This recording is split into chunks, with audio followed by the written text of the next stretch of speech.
Warren Ingram from Galileo Capital in studio with us this evening. Did you hear me name drop how I met Dan Ariely today? Did you hear I heard that. I heard you were so impressed, and I was watching on Twitter today. You're clearly a fan. I knew very little about Dan Ariely, and then I was asked to have a conversation with him. And so I read his book, Dollars and Cents, which is a brand new book, which I'm going to be reviewing with him, not Monday, but Monday week, so 10 days from now.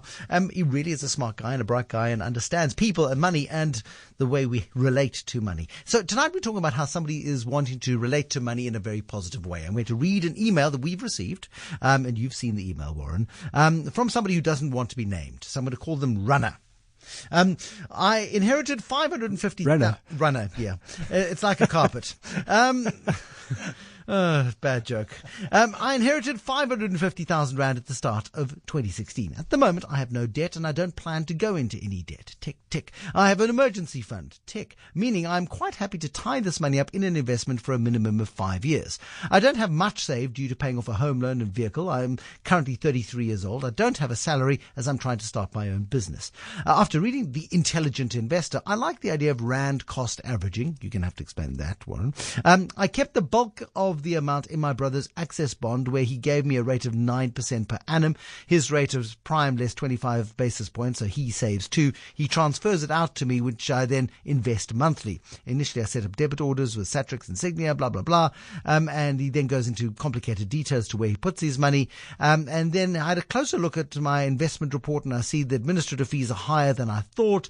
So I have 250,000 Rand invested at the moment. Should I continue dollar cost averaging with the remaining 300,000 Rand to enter the market over the next 15 months? Or should I just put the whole lump sum into something like a local equity fund or into a global feeder equity fund? Sure. Runner, Carpet, whatever his name is thought long and deep about this, but needs help. And so many beautiful issues to discuss, that he's touched on all the way through from beginning to end. So just as a principle, quickly, and if we're all aiming for the same thing, is financial freedom, then to me, there are 3 steps. The first one is you need to be debt free, and Runner here is debt free, so that's a great step in the right direction. Then you need an emergency fund, and he's got one. He doesn't tell us how much he has in an emergency fund. So my advice there is, normally for most people, somewhere between 3 times your monthly expenses to 6 times your monthly expenses. So if you have 3 times now, up it to 6 months, and then you've got a good buffer for crisis. And especially because he tells us that he doesn't have a salary and he's trying to start his own business. Yeah. And, I always say to people starting their own business, it's obviously a great idea, but plan for 4x4. And to me, that means it takes 4 times longer than you think, and you get 4 times less money than you think, especially in the early days. So make sure there, in that instance, that Runner's emergency fund is at least 6 months, and he might even want to consider pushing that out to 12 months, just to make sure that he doesn't end up in a horrible financial position where he needs some cash from his investments and the markets are down and he's suddenly in a bad space where he didn't need to be. So I would say, for someone in this position, the emergency fund, 12 months worth of expenses. Sure. And then as a last step, where should he park those 12 months worth of expenses? Because suddenly he's got this money which is sitting in his brother's bond, and his brother's giving him a 9% return because his brother's saving money by borrowing money from his brother, and they clearly trust each other enough to do this. He's getting a 9% return from his brother, which is a great return. Is that a good place to leave it parked? It is a good place. I mean, I think he's not going to get a better interest rate, anywhere else. I think, not at the same risk anyway. And I think, it's probably, let's say it takes him 3 days to get the money. So I think that's a great place. If if you need money in emergency, that's a good thing to do. The lawyers will tell you that you should just make sure you've got a contract with your brother so that, if his brother passes away in an accident or something, there's some kind of a record, a legal agreement that just says, I have got money in that bond and it's mine, because, that would be terrible if, Something brother goes passes wrong. away and Yeah, no one knows, Exactly. And then obviously, there's some tax issues around that, but I do think it's a good place to go. So I think well done to Runner there. I think it's a good start.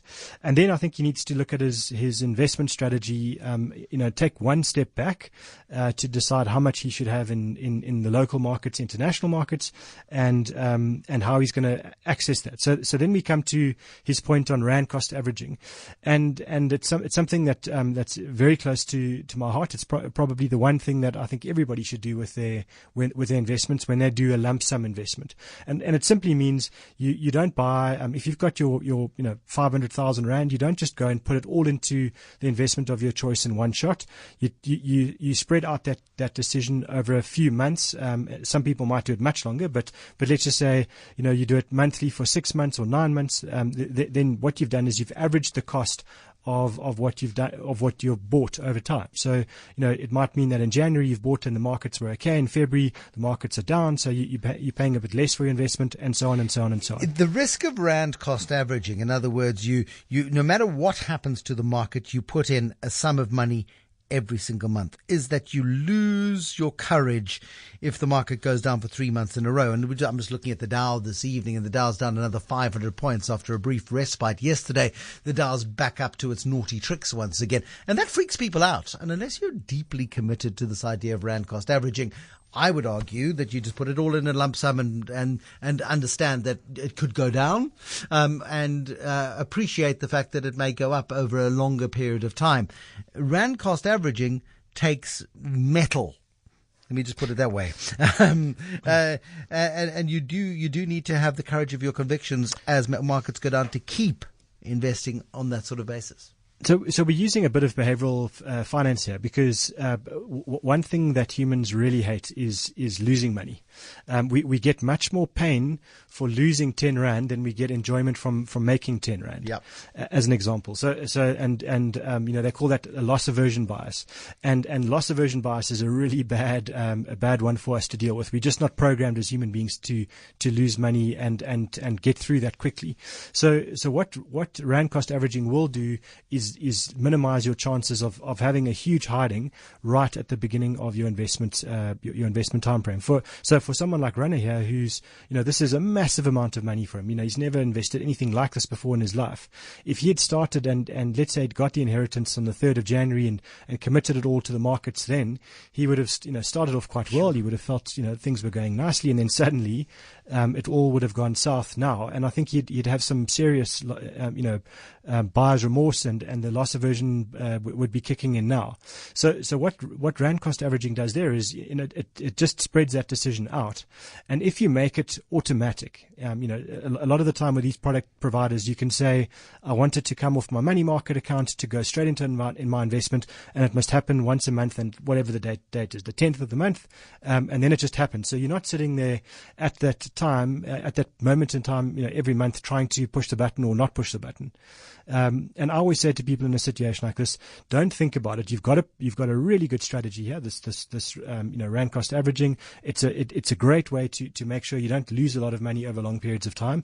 And don't think now. You've done the thinking. Now you just need to take action and just do it.